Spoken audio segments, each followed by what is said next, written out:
नमस्कार किसान भाइयों, मेरा नाम है अर्पित और आप सभी किसान भाइयों का आज एक बार फिर से स्वागत है मेरी आज की एक और नई वीडियो में। तो दोस्तों, जैसे कि पिछली वीडियो में मैंने आपको बताया था कि अभी हम जो है चने की खेत की तैयारी के लिए खेत में प्लाऊ वगैरह कर रहे हैं। तो जैसे कि प्लाऊ करने के बाद में हम जो है उस खेत में बिना कोई पटा लगाए, बिना कोई कल्टीवेटर लगाए डायरेक्ट रोटर कर रहे हैं, जिसमें कि हमारा जो खेत है उसका कर भी काफ़ी बढ़िया बराबर हो रहा है और हमारी जो लागत है वह भी बहुत ही कम हमें देखने को मिल रही है। जो सिंगल प्लाऊ के बाद में अगर हम बखरनी वगैरह करते हैं तो कम से कम 2 से 3 बार हमें बखरनी करनी पड़ती है, लेकिन प्लाऊ के बाद में रोटर करके हम सिर्फ एक बार में ही हमारे खेत को बिल्कुल व्यवस्थित बना सकते हैं, जिसमें कि जो कर ऊपर नीचे भी था वो भी रोटर के कारण बिल्कुल पूरी तरह से बराबर हो जाता है। और इसमें अब डायरेक्ट हम हमारा जो पलेवा का जो पानी वगैरह है वो देंगे। तो दोस्तों चलिए मैं आपको थोड़ा सा खेत वगैरह है दिखा देता हूँ।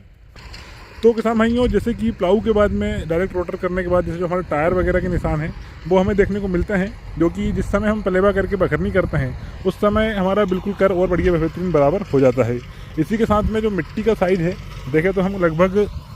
कुछ इस साइज की जो मिट्टी है वो कर रहे हैं। और जो ट्रैक्टर की चाल आप देख सकते हैं, जो ट्रैक्टर है अभी हमारा चल रहा है लो 3 गियर पर, जिससे कि लगभग 40 मिनट के आसपास हमारा 1 एकड़ खेत निकल जाएगा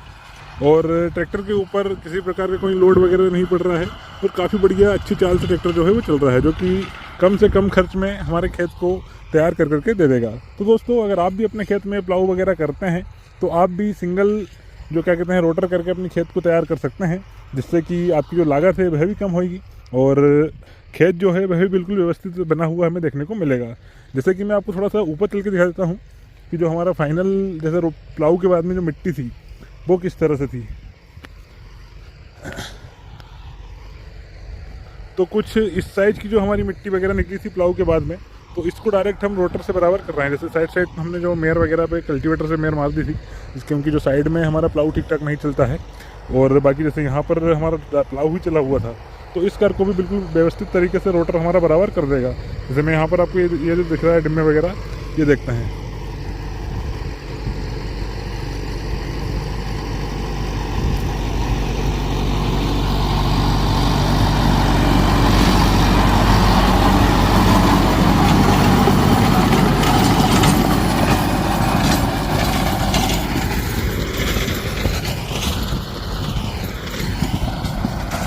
तो दोस्तों, यानी कुछ इस तरह से जो हमारा खेत है वो कंप्लीट हो रहा है और अब इसमें हम बेसल वगैरह डोज डालेंगे। साथ ही अभी लगभग 1 से 2 दिन के बाद में हमारे यहाँ पर जो नहर है उसमें पानी आ जाएगा लगभग